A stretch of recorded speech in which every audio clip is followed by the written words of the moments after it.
Gomand, Falanin II, Kessel Prefecture, Benjamin Military District, Draconis Combine, 29 May, 3039.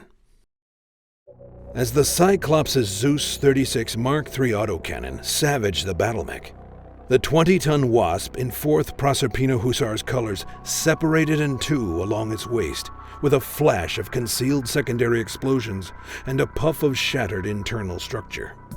The upper body hammered into the asphalt bridge, gouging troughs as it skidded for several meters before coming to a stop against an abandoned car.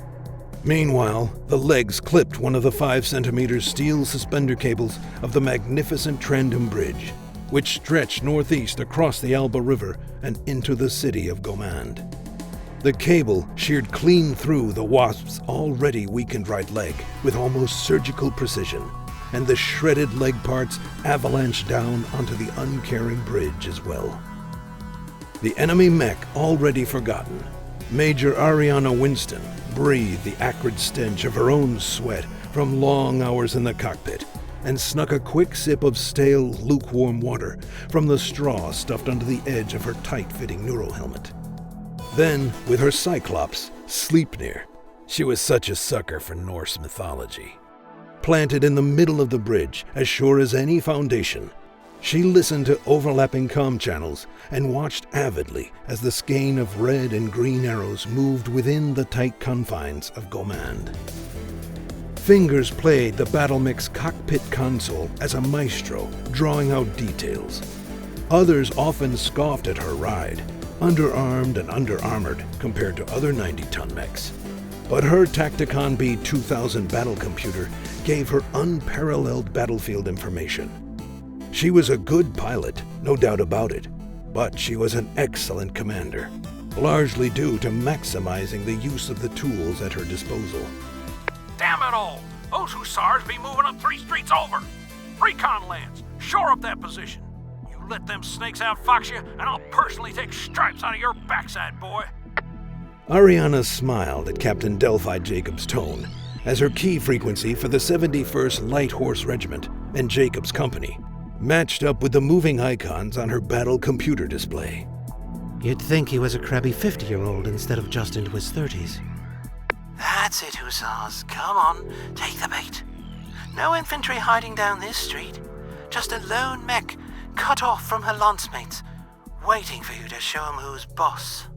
Another channel from much farther into the city, Captain Clarissa, from her own 21st Stryker Regiment, but the 5th Stryker Battalion instead of Ariana's 7th Stryker. Giant ones, Clarissa, but dangerous to use yourself as bait to lure them into a trap. Should have used one of your scouts. Dangling as bait is part of their job. They lose you, your whole company might just fall apart. Xavier's down, as well as a team. Pull back up 3rd Street, and we'll wheel back down 5th to meet up with the Stryker Lance.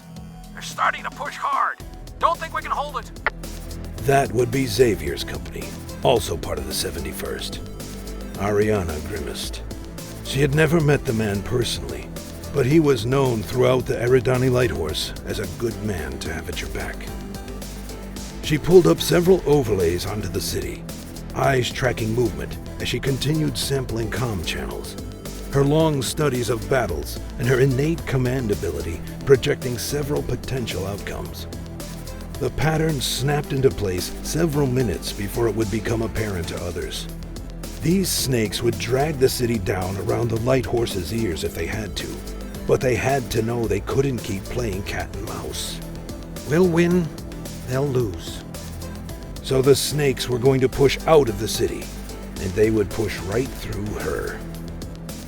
Half an hour of her own silence in the dry heat of her cockpit, she had to swallow heavily before addressing her troops.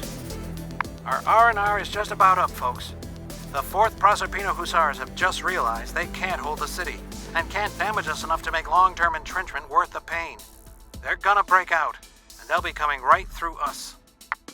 She eased her hands onto her joysticks with casual ease, excitement lighting a fire in her eyes. Time to earn our keep. Cyclops, Sleipnir. Per Starleague Defense Force Quartermaster's request, Stormvanger Assemblies Unlimited delivered an assault command platform for regular Army forces operating in swift, mobile offenses.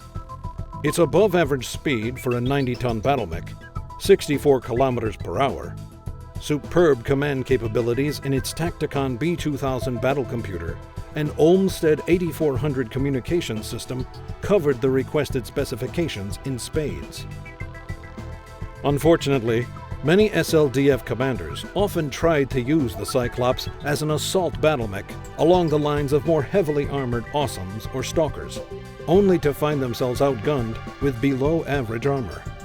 This earned it an unfair reputation, leaving it an unusual battle mech, with most having lost their Tacticon long ago due to poor repairs and lack of supplies. The daughter of Colonel Charles Winston, Ariana was a mercenary brat, raised by the soldiers of the Eridani Light Horse. What could easily have turned into nepotism was anything but, as she joined basic training after her 19th birthday. Forswearing even a hint of favoritism, her poor study skills left her struggling under the extra burden of too many watchful eyes. Despite an inauspicious start, through grit and determination, she ultimately graduated top of her class. Upon taking command of the 7th Striker Battalion, she chose a Cyclops, which she named Sleipnir, knowing its poor reputation would test her skills even further.